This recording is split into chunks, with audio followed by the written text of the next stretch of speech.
Okay, in this video I'm going to cover the copyright mistake I made and why I don't have an episode 46, how I'm going to recover episode 46 because I didn't have the original video, and also how to get around removing the audio, the music from the video without removing the voice. So first part I'm going to cover what took place is I started uploading videos to YouTube and I noticed, well, you've seen music videos where they have audio from other authors and stuff like that, and you're like, well, how do they do that?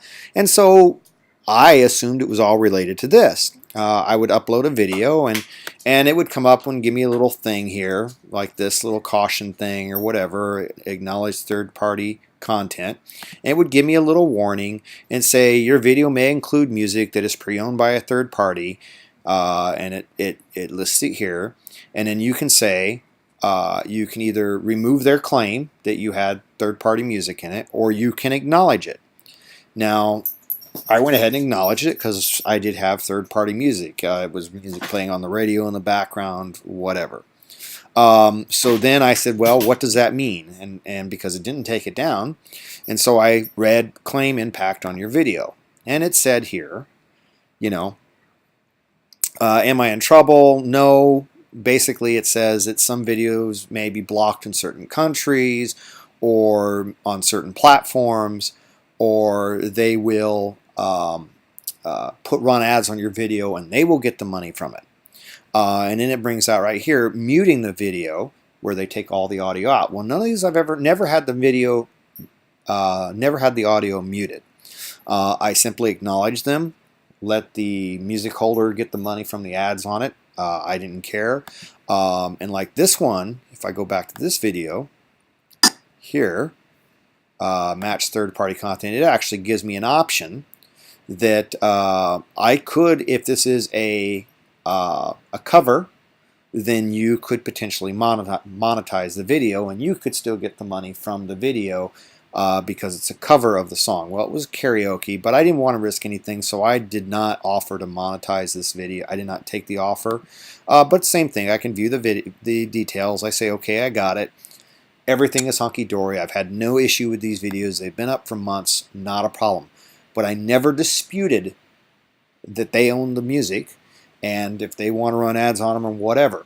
Now, some of these videos were also by Sony Music Entertainment, and so I know this is not a Sony thing. I think this is a Ozzy Osbourne thing because I noticed a lot of his videos were just taken down. Apparently they've got so much money they just feel like being a pain in the butt.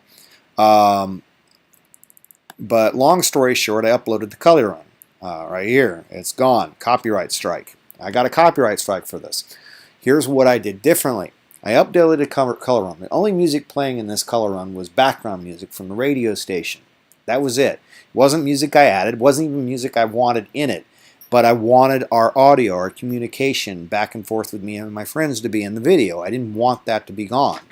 So I just assumed it would be like all the other videos, where I just would acknowledge it and say, yeah, that's fine. Give them their money for any of the ads, and let's be done with this. However, I uploaded this one, and Ozzy Osbourne's song came up, and it said, because of his song being on here, we've muted the entire audio on the video. So you can leave the video up totally muted, and that was your only option. Or I decided to Google, and because I've seen other videos that have a lot, I mean, this was like 15 seconds of music when we're running through The Color of Purple. That was it. And so I Googled it. What to do if your audio is removed from YouTube? Well, remove the content for this is actually, you would have to file a dispute. And if you watch any of these videos, they're all lies. It doesn't work. Yes, technically you could say, like, and that was more like a documentary, but they're referring like copyright rules, like it's fair to use. And to give you an example, would be like a news report. Say you're a news reporter standing in front of an auditorium saying, hey, yeah, we're here down at McNichols Arena. It's not even in existence anymore, but you get my idea. McNichols Arena for the big Nickelback concert, and you hear their music playing in the background. and the news reporter's doing his thing.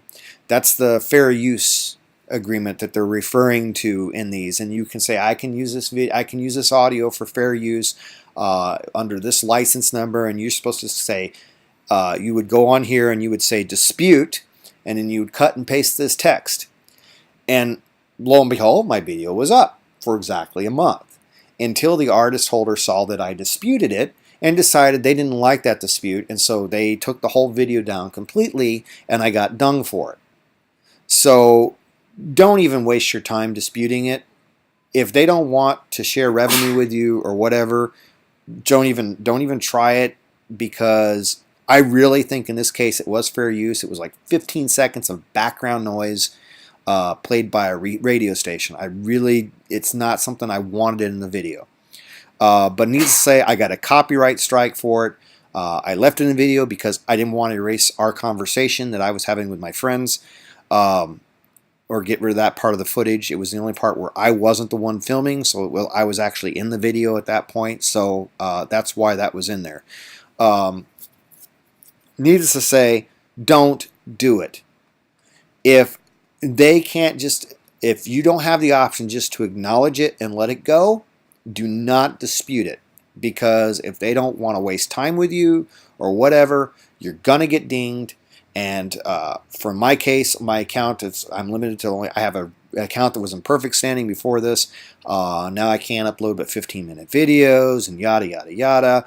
All that until January sometime, when the restriction goes away for my first strike. And you do not want to submit a counter notification unless you have a lawyer and you want to take them to court and say, yes, I have right to use this video. It was fair use. So don't even attempt it there. So that's what I'm going to tell you about that. Now, how do you get your video back? Well, it's banned throughout the entire world. You can't just use a proxy server and download it from somewhere else. You're stuck. If you don't have the original copy, which I don't keep all my videos because they're huge, I decided since this happened, I'm going to start uploading them to multiple sites so that I have redundancy.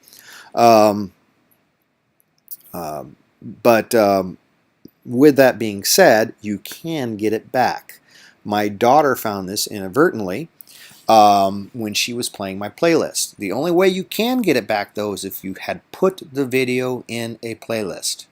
If the video is in a playlist, when you go full screen and you play the playlist, the video will still play. At least mine did. It picks it up halfway through, and then I can rewind, and I used QuickTime to record the whole video. Now the issue I had with that is the audio it was recording was strictly from the PC speakers, so I lost some audio quality. But I found an application that will allow me to get around that. So now what I'm going to show you right now is how to recover your video until YouTube fixes the security hole. If you do not have it any longer, and if it was brought down worldwide and you got a strike on it, you can recover it. So I'm going to pause this video now and get ready for the next part and show you how that works.